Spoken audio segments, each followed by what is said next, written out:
Hi everyone, and welcome to this month's Peanut Labs webinar. Thank you for taking the time to join me today. The webinar is being recorded and it will be available with all of our other webinars on the Peanut Labs website. My name is Annie Pettit and I am the Chief Research Officer at Peanut Labs. So if you find you're interested in this webinar, you might be interested in a few of the other ones that I've done on data quality, designing questionnaires, and how to sample the right percentages of people in your study. You can find those on our resources page, and this webinar will follow shortly as well. I'm going to talk for about 25 minutes, and I'll save about 5 minutes at the end for questions. So do feel free to type any questions you might have along the way into the box on the side of your screen.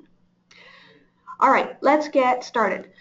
Today I'm going to focus on a single type of question that researchers commonly use in surveys, and that is grid questions. Now, some of you might even be puzzled because you've heard people say there's no such thing as a great grid question. But let's go through the material and you'll see what the issues are and you can make some decisions on your own. All right. So first, let's make sure we're all on the same page when it comes to talking about what a grid question is. There are two key features. First, grid questions have many rows, often 5 to 20 rows down, and each one of these reflects a different question topic. And then second, grid questions have many columns across the page, sometimes only 2, but usually 5 to 10 columns, allowing people to answer with a little or a lot of positivity or negativity. And these columns can reflect any type of opinion like agreement, importance, likability, likeliness, or something else. So this is a basic, typical grid question. And as you can see from the quotes here, researchers really like grid questions. They're really efficient and they make data analysis really easy. So anytime you can create a bunch of questions that use the exact same scale, it means that comparisons between questions are simple and statistical techniques can be templated and copied with minimal effort. I personally love templated analyses. I try to template everything I possibly can. We also know that survey responders love grid questions. Now, I did another survey last year asking responders about the survey process, what they liked, what they disliked, and I included an open-end question where they could write pretty much anything they wanted to write about when it came to surveys. And a lot of those people took that opportunity to tell me exactly well, actually, how much they hated grid questions. They said the buttons are hard to click. They hate what looks like repetition, even though they think the questions, we know the questions are completely different. They hate the scrolling. They hate pretty much everything about grid questions. So let's look specifically about what makes a grid question a bad question. So first of all, you can see for yourself, there is too much writing on this page. It is overwhelming. Designers constantly stress the importance of white space, and grid questions often completely disregard that recommendation. Now the question fits. Put more questions in there. There's tons of room. But white space helps people line up the rows so they know which things go together. So in this case, white space would help us match each item with this corresponding row of circles. It makes the communication and interpretation process more clear. So in other words, white space, it's not just pretty, it increases data quality. And second, the scale here, it is excessive. There are way too many circles on this page. Do you really think that people can judge the difference between circles right next to each other on this page? Will you take solid action based on the results of each individual circle? I highly doubt it. And of course, the question itself is far too long. We really don't need that many words to explain what people need to do. So instead, if we really do have to use a grid question, let's look at a better version of it. In this case, we're asking people about only 5 things. Now don't worry, we can ask about the other 5 things on the next page in a different question, but only if you know absolutely for sure that you're going to take action on each of those additional questions. Now also, we're only asking people to make 5 distinctions, not 10. 5 is much more reasonable for people to do, and it still allows you to do any kind of statistical analysis you might want to do. And of course, the question itself is shorter. There's no need to specifically ask people whether they agree or disagree. First of all, using those words might encourage them to choose agree or disagree. And second, those words just aren't needed. We can simply ask people to share their opinion. Now, this is a fairly standard grid question that we've seen on computer surveys for decades. Some things never change. But the internet, it's grown a lot bigger than just computers. Let me show you some statistics. Now, do keep in mind that these numbers are drawn from various sources over the last year or two, so they don't match up perfectly. You can see that.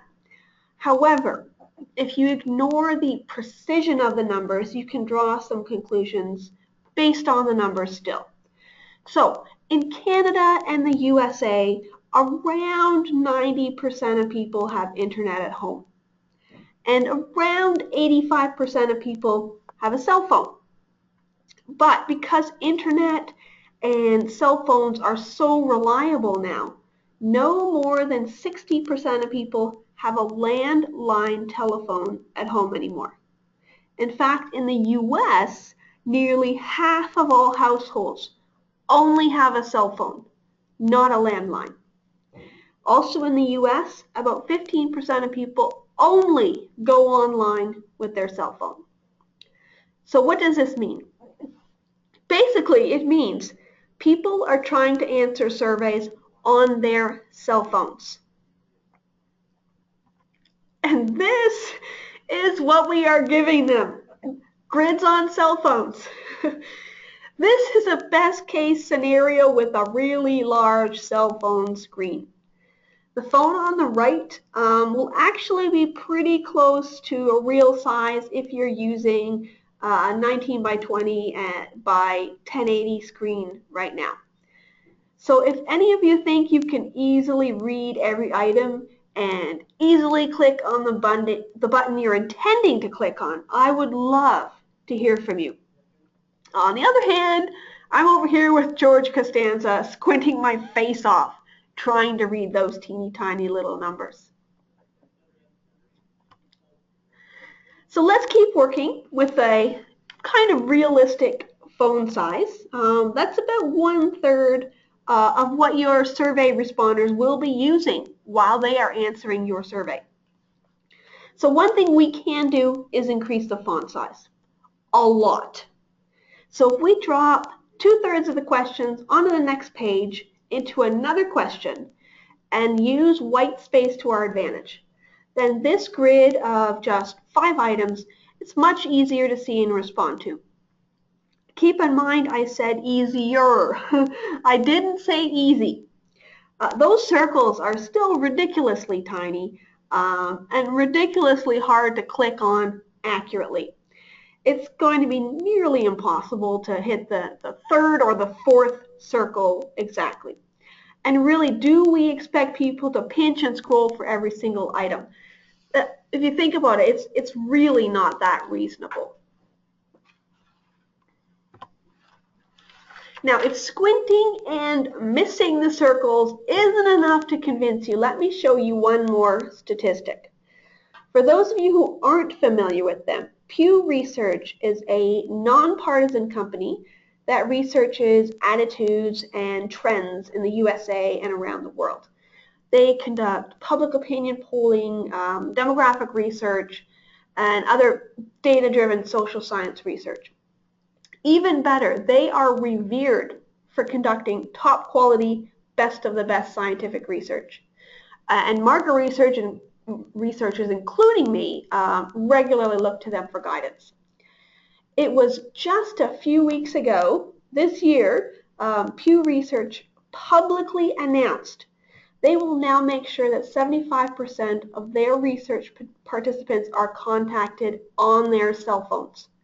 So they have just undeniably stated that anyone conducting research absolutely must ensure that cell phones are treated as the first method of contact, the top communication method. So for those of us doing online self-complete surveys, we absolutely must consider cell phones to be our main screen as well.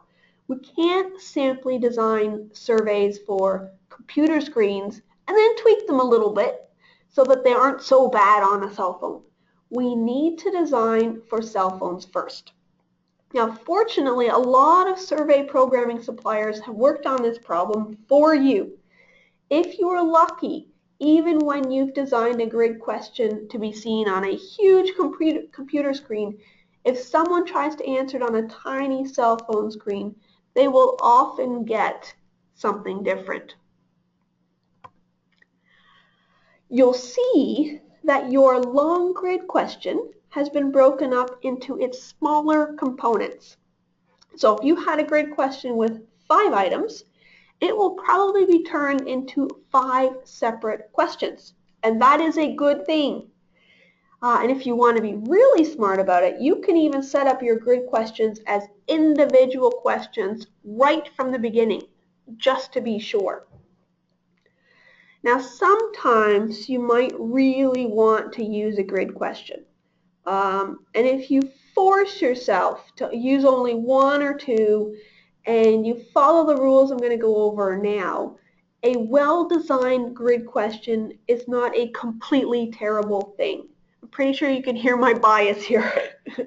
So let's go over the basic issues of designing a good grid question. First of all, grid questions generally take the brunt of data quality issues. People get really bored reading so many questions that feel really repetitive. And that makes researchers ask this question: how can we make people read every single question instead of straight lining? And the answer to that is very simple. You can't. You can't make people read privacy policies. You can't make them read labels. And you certainly can't make some people ask for directions. You can't make people do anything. So what we really need to do is make sure grids are easy to read and hard to straight line. And to accomplish that, we need to use reverse keyed items. So let me show you what I mean by that. Now, this is an exaggeration of many grid questions I see, but it makes the point easy to see and understand. So think about a product you like and regularly buy, maybe a particular cereal or deodorant or canned tomatoes. So if you got a list of questions like this about that product, chances are you could easily nod your head to every single question. Sure, you're generally happy with everything about it. That's why you keep buying it. You generally like the color, you generally like the shape, you generally like the size. For a fairly generic product with fairly generic properties, it makes perfect sense that you'd answer every single question with agree. However, as researchers, many of us are keenly on the lookout for responders who aren't paying careful attention. And this often means that we're looking for straight lining. So let's be serious here. it truly does make sense for someone to straight line this question, even when they carefully read every single one. It is not correct for us to call them a bad responder. So how do we figure out who is actually reading carefully and who isn't reading at all? Well, fortunately, it is a fairly simple thing to do. What if, instead of a question like, the flavor is nice, you switched it up a bit? What if you threw the word not in there? That way, it's the exact same question, but now people will be more likely to switch up their answers a bit. Of course, only those people who are actually reading the question will switch up their answers and avoid the straight lining. The problem is using the word not does make it a little bit tricky for people to interpret, especially when it's combined with negative words, and especially if people accidentally miss seeing the word not. The human brain is known to miss seeing typos. And there is a typo on this page for those of you whose brain missed it. That's why it's better to avoid using the word not and instead switch up the verbs or the adjectives. In this case, we've got lots of options. Instead of saying nice, we could say bad, terrible, awful. Or we could use an actual descriptive word instead. We could describe the flavor as weak, salty, acidic, bland, rancid, tasteless, rubbery, lumpy, sour, bitter, stale. That might even make this item far more useful. You will find that this is easier to do for some items and nearly impossible for others. But that's okay. You don't need or want to reverse every single item. You do want to reverse at least a couple of them. And chances are you'll always be able to find 3 or 4 items that will reverse well. So you just need to choose a couple of them. So here we have the original list of items where every item was positive, and it's very logical and valid for many people to straight line right through the list.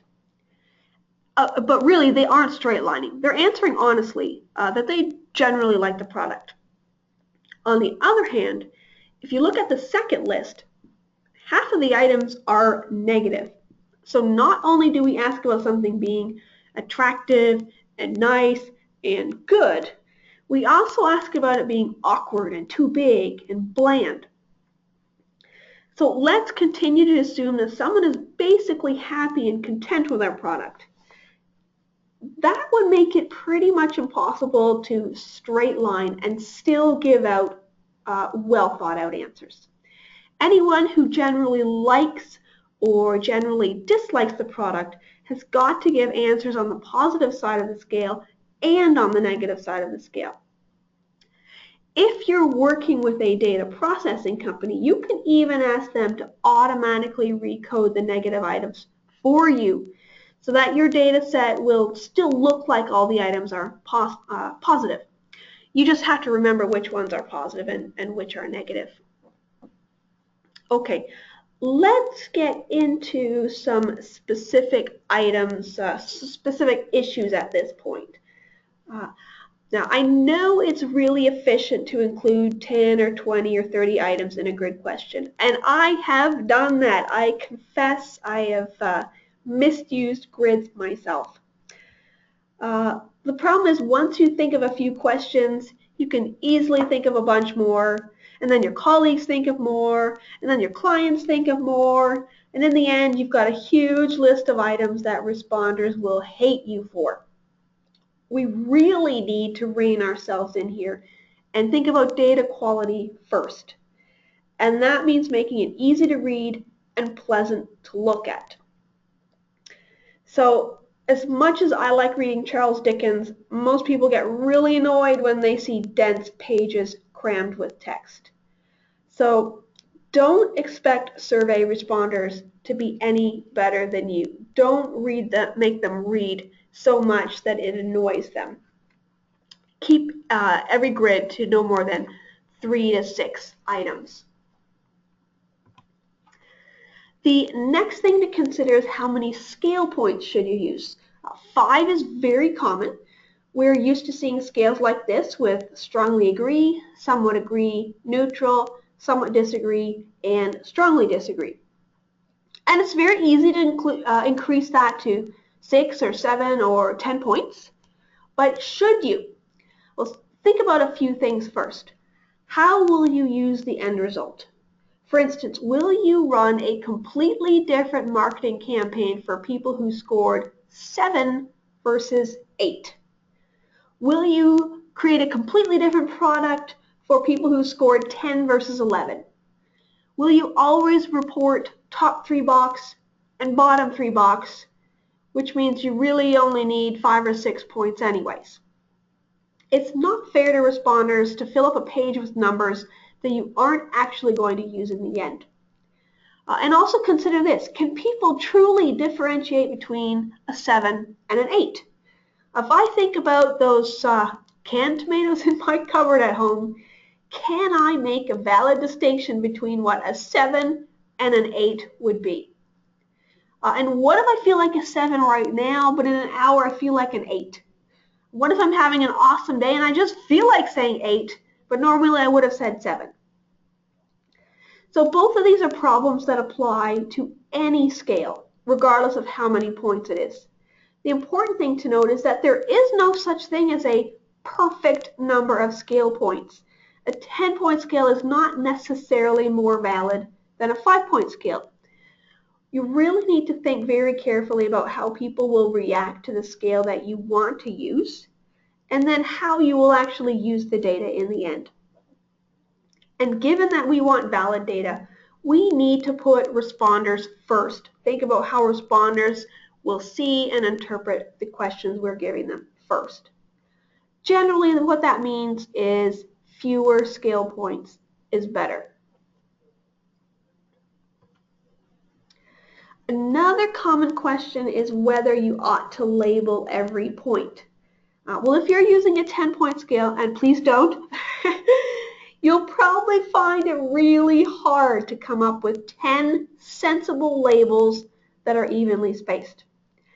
And if you need to do translations, you'll find it even harder to translate those words into similarly evenly spaced points.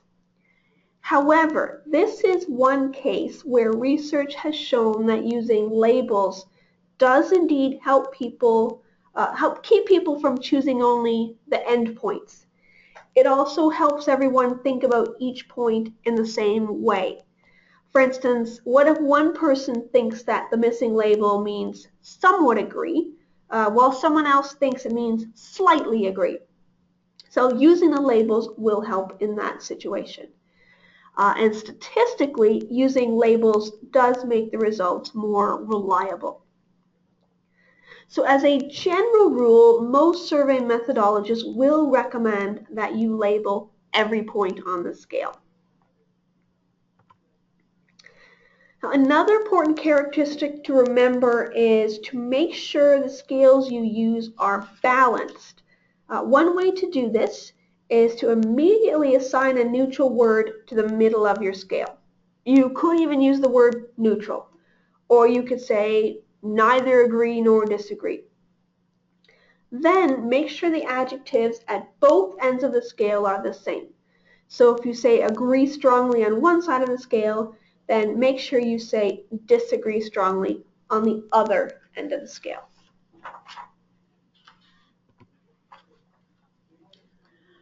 Okay, the last point I want to make today is about midpoints.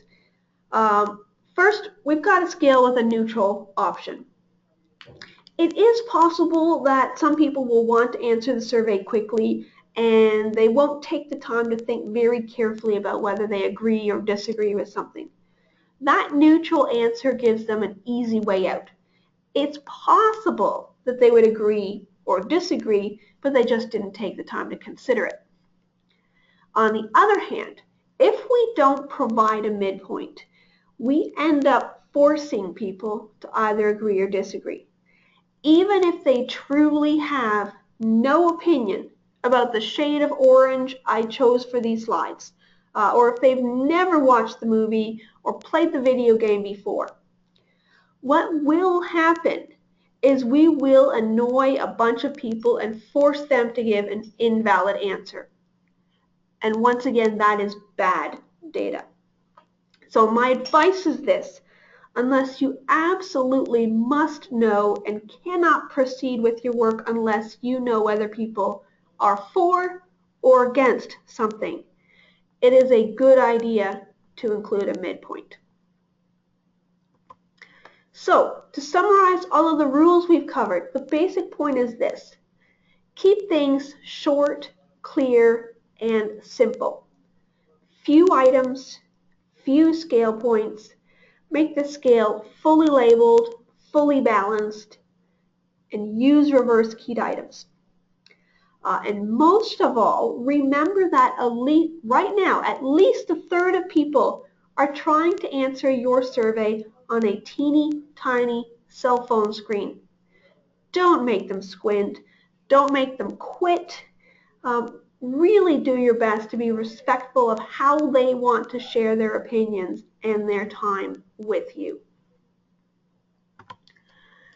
All right, so that brings me to the end of my slides. I'd love to answer any questions you might have at this point. You can type them into the box on the side of your screen. I'll scroll through them and try to pick out a few questions. Just give me 1 second here. All right, Naveen is asking, would you ever use an unbalanced scale? Good question. I have actually done that in the past. I had a situation where pretty much everyone, like 95% of people, were saying they liked this thing. So for me to give them a 5-point scale where half was negative and half was positive meant that I was forcing all of the responses onto the positive side of the scale into only 2 boxes. So I was completely losing all differentiation among people. So in that case, what I ended up doing was I did use an unbalanced scale. I had 1 negative option and then 4 positive options. So what happened is the 5% of people who weren't happy with the product, well, they were negative. And the other 95% of people were able to spread their responses across 4 points, from slightly agree all the way up to strongly agree. So I had a nice distribution of scores that lent itself nicely to understanding the level of agreement, and it lent itself well to doing a statistical analysis. Okay, another question from Elena. Won't negative questions make people think my product is bad? That is a common, I'll say, misconception. One of the reasons that people have trouble with grids is because they don't want to put a negative thought into people's minds, so they make all of the options positive. Of course, their product is a positive product. Of course, we've already seen that causes bad data quality. And second, if people have negative thoughts in mind, you're not going to create more negative thoughts by using those negative words. You can't make someone dislike something just because they see a negative word. So I would never ever worry about making people think negatively of your product by asking them about negative things. You want honesty about your product, and the best way to do that is to give people the full range of possible answers, topics that they can respond to. Got time for just one more question. Okay. Alex is asking, my tracker has a long grid. Oh, it's had a long grid for a long time, and I really can't change it. What am I supposed to do? Oh, my apologies to you, Alex. So there really is only one thing to do. Even if your tracker has been running for 5 or 10 years, you really do need to update your tracker to reflect where survey taking behaviors are today. We've gone from horrible computers that could do barely anything all the way to now where we can play videos and audio and all kinds of fancy things. People expect different things from surveys now than what they did 10 years ago. So take that horrible grid question and fix it. Instead of collecting decades, more years of bad data, make today the day you start collecting good data. Split that grid into small pieces, turn the grid into individual questions, basically update it to 2016 so that each of the questions are easy to read, easy to understand, and will generate much better quality data for you. So I believe we have reached the end of our time. If I didn't get to your question, do feel free to email me. I'm also on Twitter, Facebook, LinkedIn. I'm happy to chat about grids or anything related to questionnaire design. I get a big kick out of it. So don't let this be the last time we chat if you have things to chat about. With that, let me wish you lots of reverse keyed items and great data quality. Bye, everyone.